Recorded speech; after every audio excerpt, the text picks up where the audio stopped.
Daddy, are you coming home? I kept your spot warm. A little girl named Sophie sat on the porch of a creaking mountain cabin, legs swinging beneath her faded pink dress, eyes fixed on the road that wound through the snow-covered pines. She hadn't seen her father in 4 years. Her mother had just driven away with a stranger. All she had left was an old photograph and a dog who never left her side. They said the man who returned was too broken to raise a child. But when David Miller, a wounded Marine, stepped off the bus that winter afternoon, what happened next would prove the world wrong, one quiet act of love at a time. Snow was falling. Buddy, the German shepherd, who once served beside David in war, waited by the door. And inside that house, a little girl whispered, "He's home." Before we begin, tell me, where in the world are you watching from? And if you believe love can rebuild what war tried to destroy, hit that subscribe button. Now, let's begin. The late October wind slid down the slopes of the Rocky Mountains, whispering through the tall pines that lined the road to Estes Park, Colorado. The sky was a flat gray, not yet storming, but on the edge of something.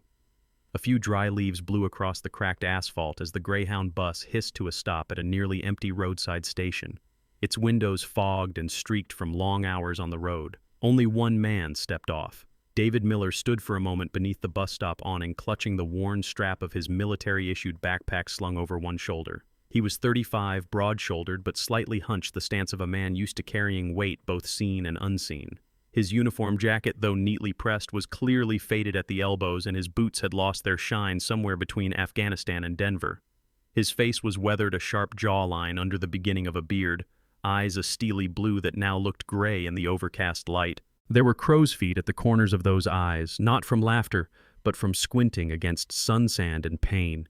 He reached into his coat and pulled out a small object, a worn-out paratrooper teddy bear with one ear half torn. He held it gently in his calloused hands, brushing a speck of dirt from its stitched chest. This was his homecoming. David had left Estes Park 4 years earlier, newly enlisted, married, full of hope. Rachel, his wife back then, had held Sophie, their baby girl, waving from the porch of their modest wooden house as he boarded the recruiter's van. That memory had played in his mind thousands of times, on hot nights in the desert, on cold flights in military transports, in field tents where silence was louder than gunfire. Now he walked slowly along the dirt path that led from the station to Pinebrook Lane. The neighborhood was still its modest homes, half hidden behind hedges and weather-worn fences. His own house came into view just beyond a bend, a 2-bedroom wooden cabin with peeling gray paint, crooked gutters, and a mailbox that leaned like it had given up standing straight. Something was off. The yard, once overgrown but vibrant with sunflowers Rachel had planted, was now full of tall, dry weeds. The welcome mat was gone. The curtains were drawn. David's heart quickened, though his pace did not. He stepped onto the porch. It groaned under his boots, the same sound it had made the day he left, only lonelier. He raised a hand and knocked twice. The door opened. Rachel Evans stood there, pale and composed. She had always been slender, almost fragile-looking, with long brown hair and a sharply defined nose that gave her a kind of elegant severity. Her posture had always been proud, but now it was distant, closed off. She wore a white blouse tucked neatly into dark jeans and makeup so subtle it made her seem ghostly in the cold daylight.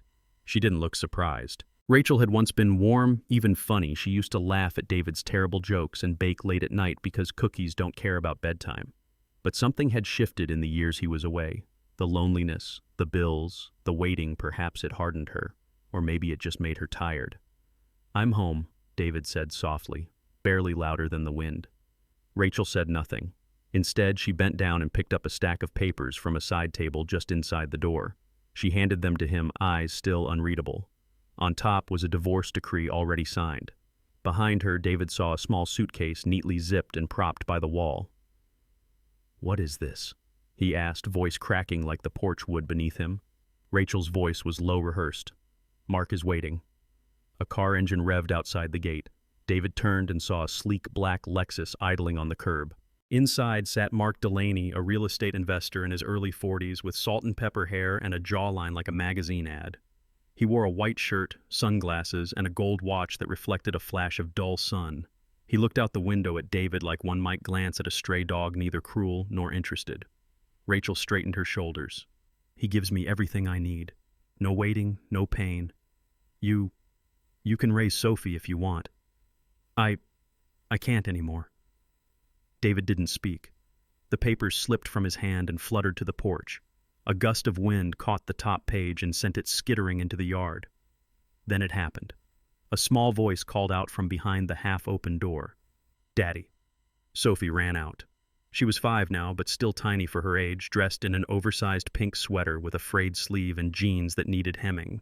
Her blonde curls were tied in a loose ponytail, and she clutched a thin blanket decorated with faded cartoon owls. "Daddy," she screamed, running full speed toward David. He dropped to his knees just in time to catch her. She crashed into his arms, and he scooped her up, burying his face in her hair, which smelled of crayons and cold sheets. "I missed you," she said into his neck. David tried to speak, but his throat refused. He just held her. From the doorway, Rachel looked away. There was a flicker, regret, guilt, maybe even love, but it was gone before it landed. She turned and walked down the steps. Mark opened the door for her without getting out. She placed the suitcase in the back, slid into the passenger seat, and shut the door without another glance. The car pulled away its tires, spitting gravel, and disappeared down the road. David remained on the porch steps, holding Sophie tightly.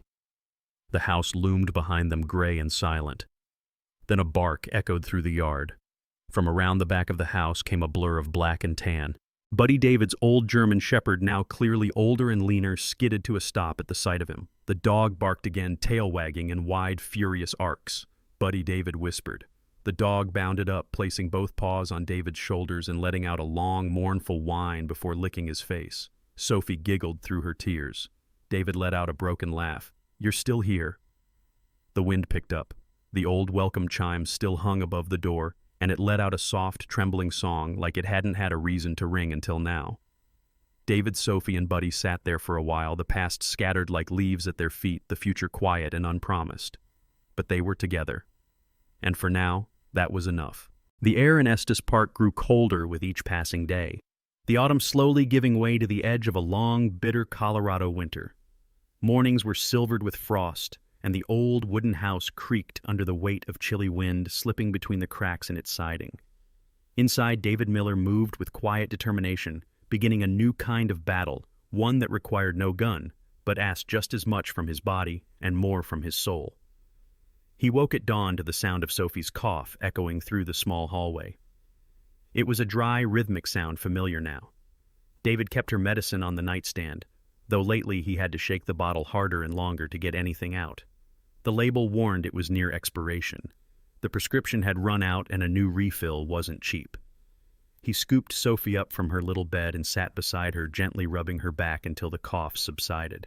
The room was still dark, lit only by the yellow glow of a small plug-in nightlight shaped like a crescent moon. Buddy, the aging German shepherd, lay under Sophie's bed with his snout poking out. The moment David sat, Buddy pressed a paw softly against Sophie's hand as if to say, "I'm here." David kissed the top of her head. "Shh, you're okay, kiddo," he whispered. She nodded sleepily and curled closer, her thin arms clutching her Captain Bear tight to her chest. After laying her back down, David shuffled into the kitchen. The floorboards groaned under his steps. He poured water into a kettle and placed it on the rusted stovetop burner, then moved to the battered wooden table where his left hand struggled to grip a pen. His right hand, the dominant one, had lost most of its dexterity due to a nerve injury from a shrapnel wound in Kandahar. Learning to write with his left had become a daily ritual. Today he was practicing signing his name the way Sophie would see it on her school forms and homework folders. David Miller. Again. D. Miller. Again. Sometimes the letters danced off the page like they were laughing at him, but he pushed on. After breakfast, oatmeal and toast for Sophie, black coffee for himself, David dressed quickly and got Sophie bundled in layers for her walk to the neighbors. Her small backpack dragged a bit on her shoulders. She looked up at him with sleepy eyes and a runny nose. "Do you work all day again today?" she asked, tugging at his sleeve. "Yes, sweetheart," he replied, kneeling to zip her jacket. "But I'll be home before you close your eyes tonight." They crossed the yard to the house 3 doors down, a pale yellow home with green shutters and a wind chime made from silver spoons. A woman stood on the porch waving. This was Martha Grayson, a widow in her early 60s, with short silver hair always tucked behind one ear and a warm but no-nonsense presence. Her face was lined not from age alone, but from grief she wore like an invisible shawl. Her husband had died in Vietnam. Her son Danny was killed in a car crash 10 years ago. Since then, she'd spent her days baking and quietly watching out for those who didn't ask for help but needed it.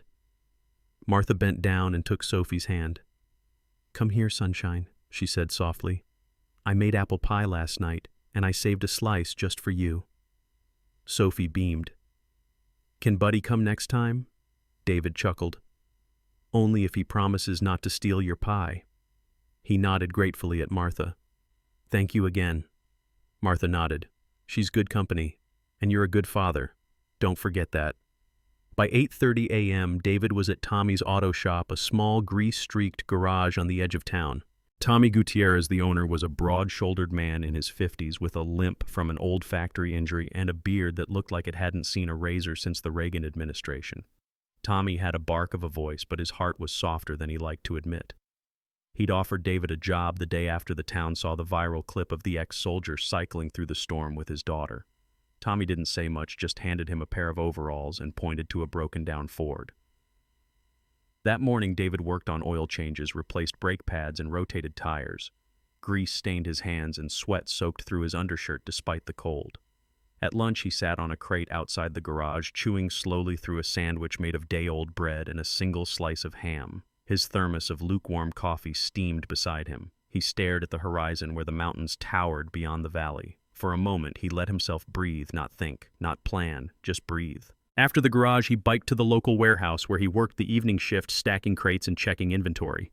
His fingers were raw by then, his muscles aching, but every hour earned was closer to a warm jacket for Sophie, a refill of her medicine, a bag of dog food for Buddy. He returned home after 11 p.m. The house was cold. The heater clicked erratically, and the window in the kitchen leaked wind through its broken seal. He didn't bother to eat. He just poured some warm water into a metal bowl for Buddy, who greeted him with a quiet wag of the tail, then padded toward Sophie's room. David checked in to find her fast asleep, still holding Captain Bear. Her blanket had slipped to the floor. He tucked her in and sat beside her bed, tracing the edge of the old teddy bear's uniform. From the floor, Buddy let out a soft whine, resting his head on his front paws, his eyes always watching. David smiled faintly. "You're the only soldier I know who never got tired of guarding the innocent," he murmured. After that, he lit a single lamp in the living room and took out his notebook. The day's entry was short. Today, Sophie didn't cough until 3 a.m. That's improvement. Her smile lasted longer than usual when she saw the pie. "Buddy still limps on the left leg. I remembered how to write my last name without shaking." He paused, then added, "I'm not sure I'm doing this right. But she hasn't cried herself to sleep in 3 nights. That must count." He closed the notebook, blew out the lamp, and lay down on the old couch, wrapped in a blanket that smelled faintly of motor oil and cinnamon. The wind that night howled like a wounded animal, curling around the corners of the wooden house in Estes Park with icy fingers.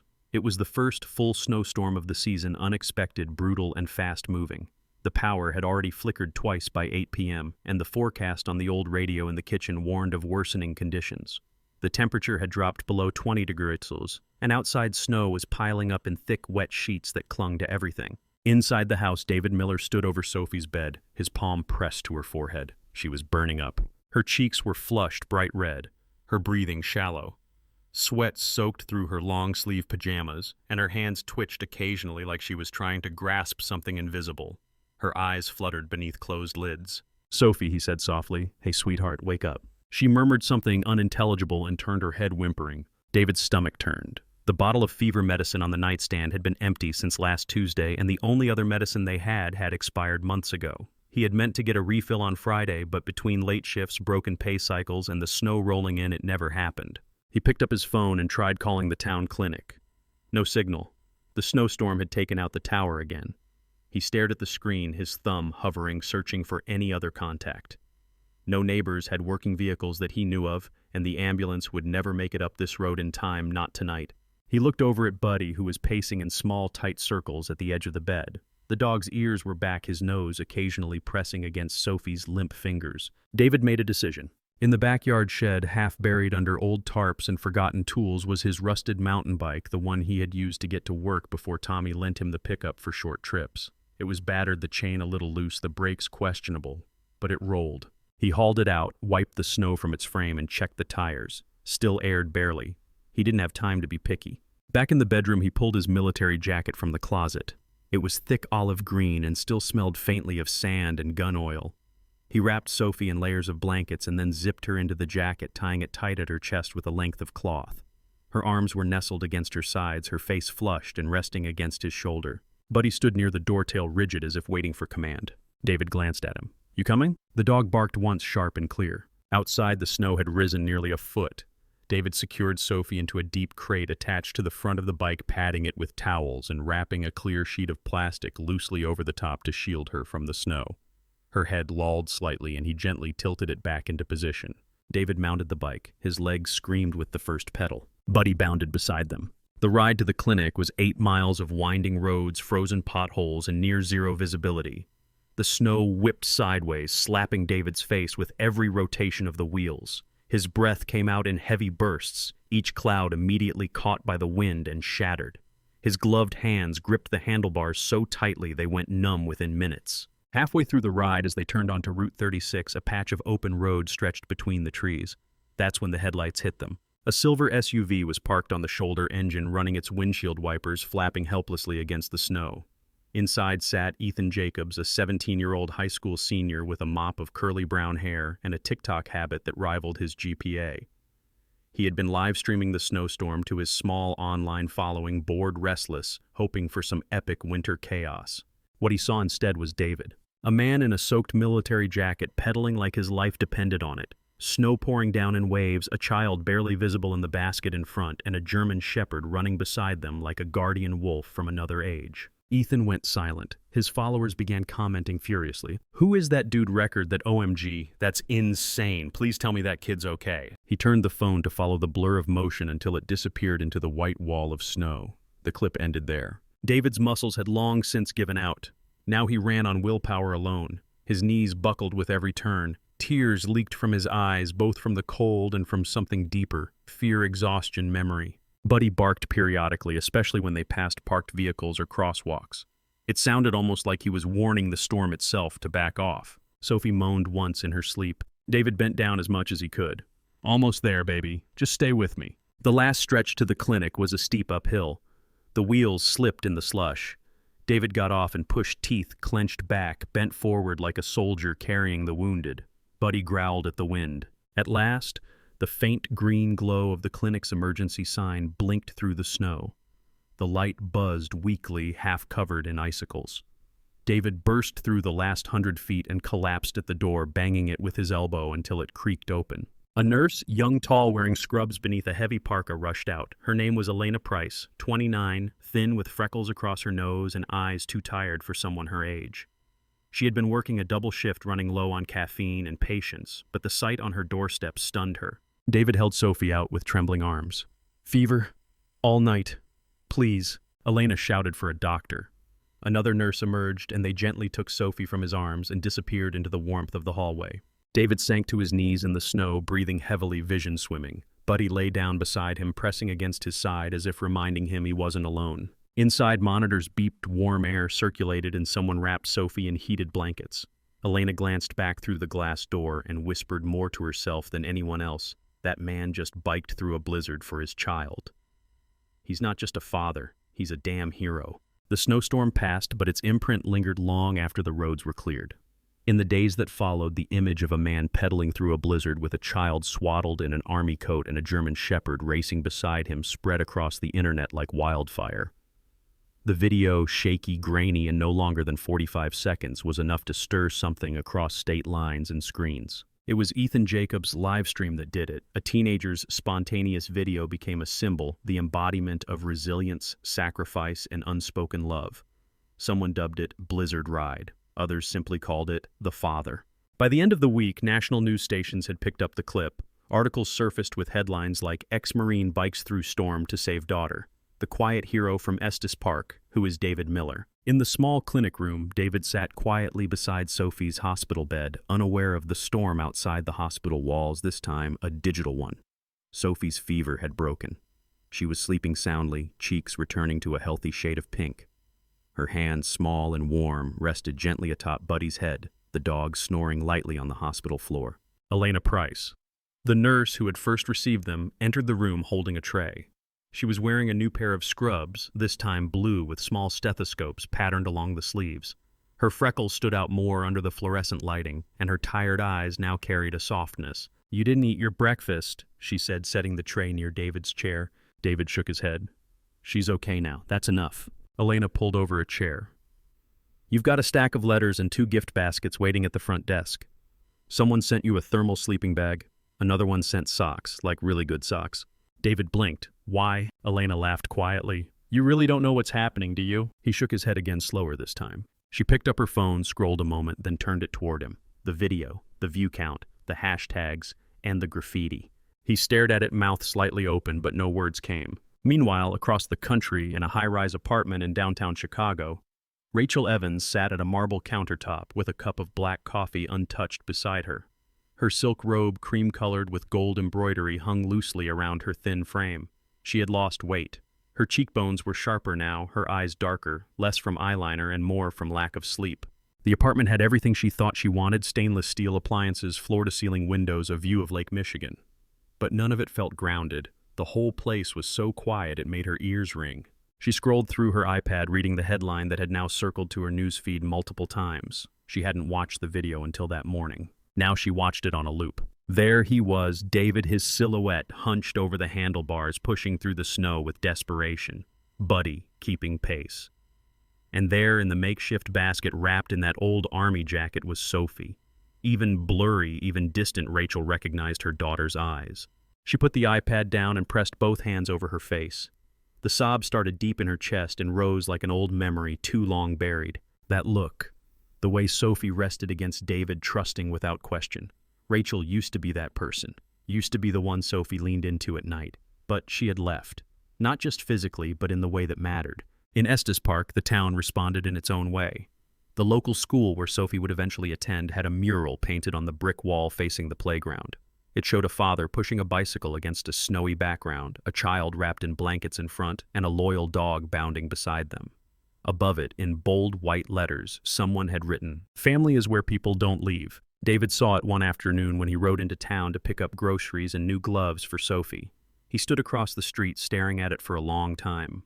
Buddy sat beside him, tail thumping in slow, steady beats. Several passers-by stopped and nodded at him. Some smiled, others didn't speak, but offered warmth in their eyes. Tommy Gutierrez, the garage owner, caught up with him outside the store. Tommy wore his usual denim jacket and oil-stained cap. He handed David a brown envelope. "Mail came to the shop. Figured you'd want it." David nodded, took it silently. "You okay with all this?" Tommy asked, motioning toward the mural. David didn't answer right away. "I didn't ask for it." "No, you didn't," Tommy agreed.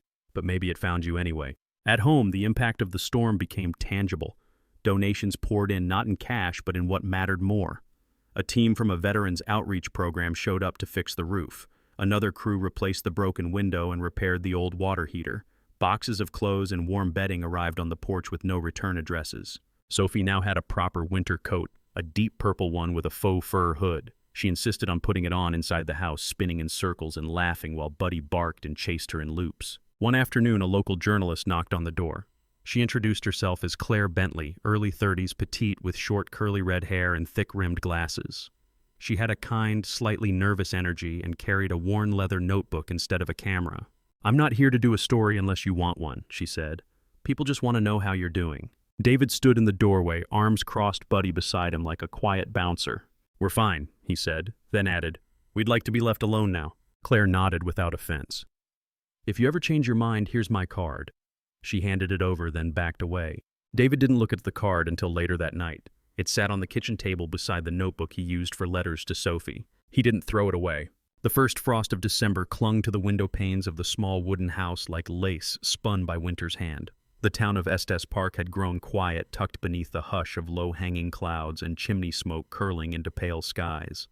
David had started repairing the front porch, replacing old boards with donated planks, his breath puffing white into the air with each steady hammer swing. Sophie sat nearby, bundled in her purple coat coloring on the steps with sidewalk chalk that barely worked in the cold. Buddy lay at her feet, tail flicking as he watched a squirrel dart across the snow-dusted yard. They didn't see the car at first. It was a sleek silver sedan, clearly out of place on the cracked gravel road, its paint polished to a mirror shine, tires humming too quietly for the wind to catch. It came to a slow stop across the street. For a moment, it just sat there, its windows dark. Then the door opened. Rachel Evans stepped out slowly, clutching a small pink gift bag in her left hand. Her long chestnut hair had been pulled into a neat, low bun. Her makeup was soft, minimal, and expertly done, but up close one would see the fine lines etched around her mouth, the way her shoulders hunched slightly beneath the expensive wool coat like she was bracing for something. She wore tall suede boots, impractical for snow, but elegant, and a silk scarf that fluttered in the breeze. She had hesitated for days before coming, but after the video, after the mural, after the silence that filled every inch of her apartment like fog, she had realized she couldn't keep watching from afar. She had to face what she had left behind. David spotted her first. His grip on the hammer tightened, but he said nothing. Sophie looked up next, following his gaze. Her expression was neutral, at first confused more than anything. Buddy stood, growled low, then went silent and sat back down, gaze fixed. Rachel stepped closer. "Hi," she said softly. David lowered the hammer, straightened up.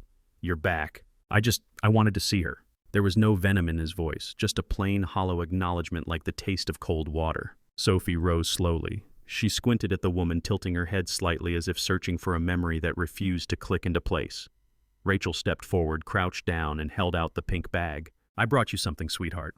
A doll. She's got brown hair and a purple dress just like you used to like." Sophie looked at it, then looked up at David, then over to Buddy. After a pause, she stepped back and turned, walking quietly to the dog and wrapping her arms around his neck. Buddy nuzzled into her shoulder without a sound. Rachel didn't move. The silence was broken by the creak of a gate. From the side of the yard came Martha Grayson, wearing a quilted housecoat and rubber boots, her gray hair tucked under a knit hat. Her eyes, always sharp behind her oval glasses, narrowed as she took in the scene. Martha had always been protective of the Millers, perhaps too much so, but grief gave her a fierce sense of loyalty. She approached slowly, not with aggression, but with a firm voice sharpened by age and truth. "I don't know what you're here to do," she said to Rachel, "but if it's just to poke around and leave again, don't." Rachel turned startled. "I didn't come to cause problems." Martha nodded. "Good. Then maybe you'll understand when I say that little girls learn to live without you. Don't teach her to unlearn that unless you're ready to stay through the hard parts." Rachel lowered her gaze. "I just want to talk to her." "She's not ready to talk," David said suddenly. His voice was low, steady. "And honestly, neither am I." He didn't say it with malice, just resignation, like someone who'd been holding a fragile vase together with one hand and didn't want another reaching in and shaking it loose. Rachel's hand trembled. She placed the doll on the porch railing and reached into her coat pocket, pulling out a small folded letter. She hesitated, then stepped to the mailbox and slipped it in. "I wrote something for her, if she ever wants to read it." David didn't reply. Rachel turned back toward her car, then paused. Her breath steamed in the air. "I used to tell her fairy tales," she whispered almost to herself, "about how no matter what happened, her family would always be there. I don't think she believes in them anymore." David looked at her. "That's the thing about fairy tales. They're easy to tell and hard to live." Rachel nodded slowly, eyes glossy. "I'm sorry." Then she walked away. Sophie didn't look back. She sat with Buddy, stroking his fur, her chalk forgotten and melting into the wet wood. David watched Rachel drive away, the taillights disappearing down the road. He waited until the quiet returned, then opened the mailbox and took the letter. He didn't read it, just placed it gently in the drawer beside the stove next to unpaid bills and Sophie's crayon drawings. That night, as they had every night for the past month, David tucked Sophie in. She didn't ask about the woman. He didn't offer anything. Instead, he sat beside her bed while Buddy lay across the doorway like a living barrier to the world. When the girl finally fell asleep, David reached into his pocket and pulled out a screwdriver. The last board on the porch still needed tightening. He worked quietly, methodically, and with each turn of the wrist, tried to imagine what healing sounded like. It wasn't a grand speech. It wasn't forgiveness offered or demanded. Sometimes it was just a silence left undisturbed. The wind was quieter than usual that morning. A heavy blanket of clouds stretched across the Colorado sky, but there was no snow, only the pale, dry cold that made the earth feel still. The wooden fence creaked faintly in the breeze, and somewhere deep in the pine trees behind the house, a lone crow called out before going silent again. David woke early, as he always did, long before Sophie stirred. He brewed a pot of black coffee, the smell curling through the kitchen and wrapping around the soft ticking of the wall clock. Buddy followed him as he moved through the house, the old dog's nails clicking against the floor. His steps had grown slower, more deliberate. He was getting older now, gray creeping along the edges of his ears and muzzle. David opened the front door and leaned down to collect the small stack of mail wedged into the rusty mailbox. Bills. A catalog he didn't remember subscribing to. a plain cream-colored envelope with no return address folded perfectly in thirds. It had no postage stamp. Someone had placed it there by hand. He didn't have to guess who it was from. Buddy sniffed at the envelope, then gave a soft, uncertain whine and gently took it in his mouth. He padded into the house and dropped it neatly at David's feet, as if delivering a message that didn't want to be opened. David stared at it for a long moment. The envelope was sealed with a single piece of Scotch tape. Nothing fancy. The handwriting was familiar Rachel's. Small, neat, and slightly slanted, just the way she used to write grocery lists and birthday cards. On the front it read only, "For Sophie." He sat down at the kitchen table, sunlight barely pushing through the frosted windows behind him. His hands hovered over the envelope before slowly peeling the tape open. He unfolded the letter inside. It wasn't long. Sophie. I don't know if you remember how I used to braid your hair before bed. I don't know if you still sleep with Captain Bear. I don't know how you laugh now or if you still like stories about princesses and trains. I'm sorry. I left when I should have stayed. I thought I was choosing peace, but I chose silence. And now I know silence isn't peace, it's just a place where love doesn't speak loud enough. I won't ask you to forgive me yet. But I hope one day you'll read this and know I never stopped thinking of you. I'm not where I should be, not yet, but I'm trying to find the way back. Love, Mommy. David read it once, then again. He folded it carefully slowly and rose from the table. In the corner of the living room sat an old wooden box, once a military footlocker, now holding things he never quite found the courage to throw away. Medals he didn't display. Letters from buddies he hadn't called in years. Photographs he couldn't bear to hang. He opened it and placed Rachel's letter inside next to a bronze campaign star and a photograph of himself and Buddy during deployment, sand in their eyes, grins half buried in exhaustion. He closed the lid gently. Later that afternoon, David picked Sophie up from Martha's house. The older woman greeted him in her usual tart tone, her arms crossed over her patchwork sweater. She ate 2 helpings of stew and only spilled her apple juice once she reported. You're raising a tornado with a halo. David chuckled, thanked her, and took Sophie's small gloved hand in his own. As they walked home, Sophie looked up at him suddenly and asked, Daddy, is Mommy still alive?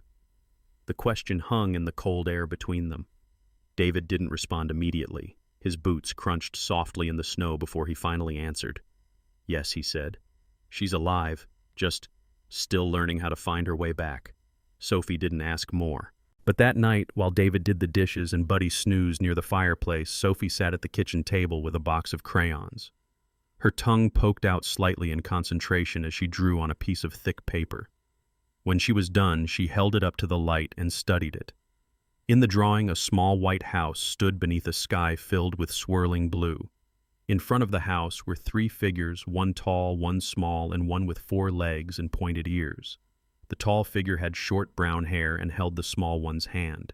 Beside them, the dog sat proudly. To the right of the drawing, a space was left blank. No figure, only a faint outline in gray. At the bottom, in red crayon, Sophie had written, If Mommy stands long enough at the door, I will open it. She placed the drawing on the fridge with a magnet shaped like a bear. David saw it an hour later and stood there for a long time, not speaking, just looking. He didn't say anything to Sophie about it. Just kissed her forehead that night a little longer than usual and watched her as she fell asleep with Captain Bear tucked beneath her chin. Buddy, ever faithful, curled up at the foot of her bed, one ear twitching, as if he too was waiting for someone who hadn't yet knocked. The snow in Denver had come early that year, soft and wet like the kind that blanketed sidewalks but melted before noon. The city, larger and louder than Estes Park, buzzed with movement and warm breath in cold air. Holiday lights clung to lamp posts and coffee shops smelled like cinnamon and burnt espresso. But in the quiet warmth of the Willow Creek Community Hall, the world was slower, calmer. David Miller sat on a folding chair backstage, his palms slightly damp, his heart tapping a steady rhythm behind his ribs. He wasn't a man afraid of combat or pain, but this was different. This was bearing something no one could see. He clutched a small, weathered notebook in his hand, not to read from, but to hold on to like a life vest. The letter had come 3 weeks earlier, embossed with the seal of the National Veterans Council. The invitation was formal, elegant, and filled with praise he didn't know how to receive. We invite you to speak at our upcoming symposium, War and What Remains. He'd folded it and shoved it in a drawer, content to ignore it, until Sophie asked the question. Daddy, she said one night, tugging on the sleeve of his flannel shirt, You tell me stories from the war before bedtime. Why won't you tell them to grown-ups too? David didn't have an answer, just stared at her as she hugged Captain Bear tight against her chest, her brown eyes wide and sincere. So now he was here, not to be celebrated, not to be thanked, but to tell the truth. The MC, a woman in her 50s with sharp eyes and graying dreadlocks pulled into a high bun, introduced him with reverence. Her name was Dr. Lydia Grant, a psychologist and Vietnam veteran's daughter who now ran reintegration programs for returning soldiers. Today's speaker is someone many of you know from a story that captured the country's heart, she said. But what you don't know is what he carries behind that image, the truths that live beneath the quiet. David stood tall and lean in his pressed gray shirt and navy blazer. His once military short hair had grown out now, peppered with silver around the temples. There was a new calm to his posture. Not peace exactly, but steadiness. Sophie had helped build that in him. She sat in the front row now, legs swinging in her seat, wearing the sky blue dress he had ironed the night before with all the concentration of a soldier prepping for inspection. She held Captain Bear on her lap. The little bear now dressed in a custom-made miniature uniform with his own set of faux medals. Buddy lay at her feet, his large frame curled into a tidy, watchful shape, his ears twitching every time someone shifted in their seat. David didn't speak right away. When he did, his voice was low and measured the cadence of a man who'd learned to pick his words with care. I'm not here to talk about strategy politics or medals, he began. I'm here to talk about what doesn't go away. He spoke about Bobby, his first friend in boot camp, and how they used to trade letters from home. Bobby died in an ambush during a supply run. David still remembered the way his hands shook as he zipped the body bag. He spoke about the 16-year-old boy with trembling hands and wide eyes who raised a rifle in panic, a moment where instinct and regret became lifelong companions. I don't know that boy's name, he said, but he visits me more than most people do. The audience was silent. No coughing, no rustling papers, only stillness. David's eyes shifted to Sophie and then back to the room. My hardest battle wasn't over there, it's here. It's learning how to be a dad who can teach his daughter how to sleep in the sound of wind, not the sound of gunfire. The room didn't erupt when he finished. It breathed in, out and out, as if every person in those rows needed a moment to return from wherever his words had taken them. Then someone stood. A tall man in his 60s stooped slightly with the help of a worn oak cane. His name was Richard Haynes, a Gulf War vet whose right eye was cloudy with an old injury. He cleared his throat. Thank you, he said, for reminding me that some wars don't end with silence. They keep echoing, and the bravest thing we can do is speak over them. Then others stood, one by one.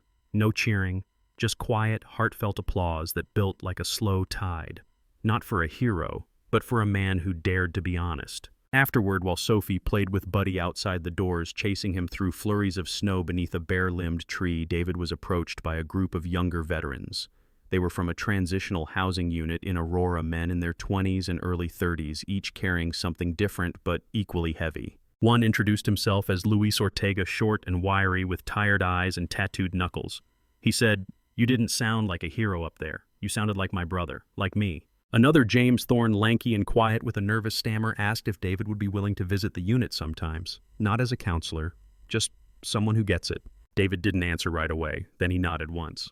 Yeah, I can do that. He didn't want to become a symbol, but maybe he could become a bridge. That night back in Estes Park, Sophie laid Captain Bear gently on her pillow. Did I do okay? David asked, brushing her hair back. Sophie smiled. You did better than bedtime stories. Snow had fallen through the night in Estes Park, the kind that piled softly on windowsills and muffled the world into silence. By morning, every rooftop was capped in white and the street lamps wore halos of frost. Inside the small wooden house at the edge of the pines, the warmth of cinnamon and pine needles curled through the air like a memory gently stirred. It was Christmas morning. For the first time in years, there stood a small tree in the corner of David's living room. It was modest, a 6-foot pine he and Sophie had cut down together from the edge of a neighbor's property with permission. The trunk was slightly crooked and the branches too sparse in places, but to Sophie it was perfect. David had strung up a simple line of warm yellow lights and a few ornaments they'd found at a thrift store. There was a handmade paper star at the top Sophie had cut and colored it herself, glitter clinging stubbornly to her fingers for days afterward. Beneath the tree sat 3 wrapped presents, a second-hand sweater, a wooden puzzle in the shape of Colorado, and a new leash for Buddy. And then there was the card. Sophie had hung it herself, a white Christmas card with silver lettering that read, "May love find you this season." Inside was Rachel's handwriting, soft and looping, the ink slightly smudged as if tears had landed before it dried. She hadn't returned, but the card had arrived without warning 2 weeks before. No return address. Just to Sophie on the front. David had asked her once if she wanted to write back. Sophie had shaken her head and simply said, "She knows where the door is." He respected that. The card now hung near the center of the tree. Next to it on the fireplace mantel rested a small wooden box. Inside, neatly arranged, were the letter Rachel had left long ago, David's campaign medals, and now a red and gold badge shaped like a paw print. It was Buddy's. The town council had given it to him the week before during the annual winter honor ceremony at the town square. They had called it the Medal of Loyalty, engraved with the words, "For service beyond the call of instinct." Buddy hadn't cared much for the ceremony. Too many people, too many cameras. He had sat stoically by David's side, tail gently thumping only when Sophie hugged him tight. The mayor, a short round man named Gerald Winslow with wispy gray hair and a booming voice, had declared, "Buddy reminded us all of what silent courage looks like." The townspeople applauded.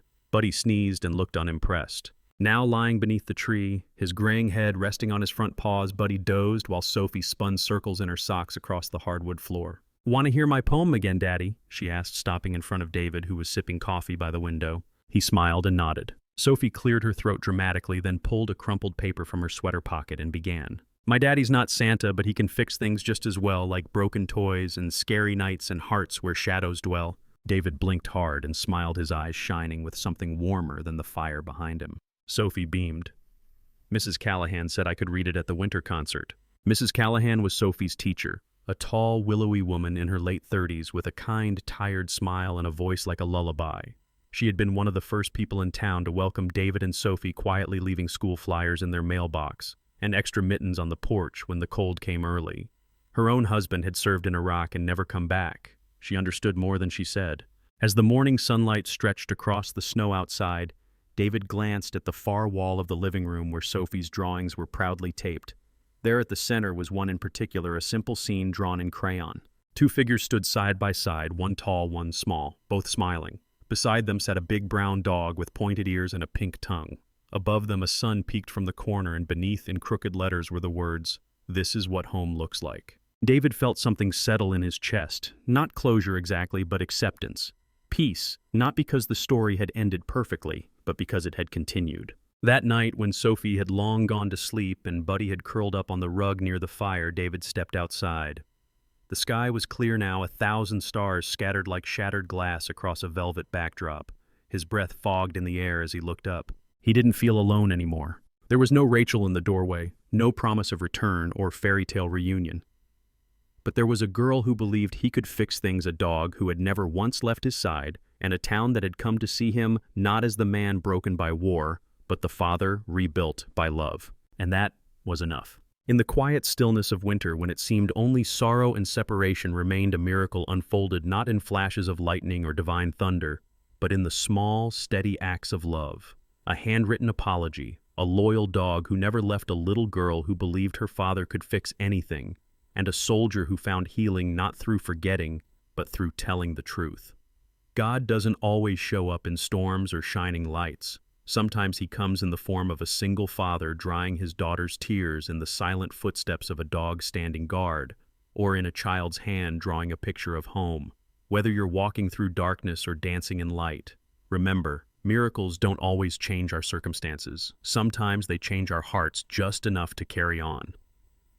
Comment Amen if you believe God still works miracles in the lives of those who endure. Share this story with someone who needs a reminder that love and loyalty can rebuild even the most broken places. Subscribe to this channel for more soul-healing stories about faith, family, and second chances. And may God bless you and your loved ones in every quiet battle and every unexpected joy, because sometimes the miracle is the one who stayed.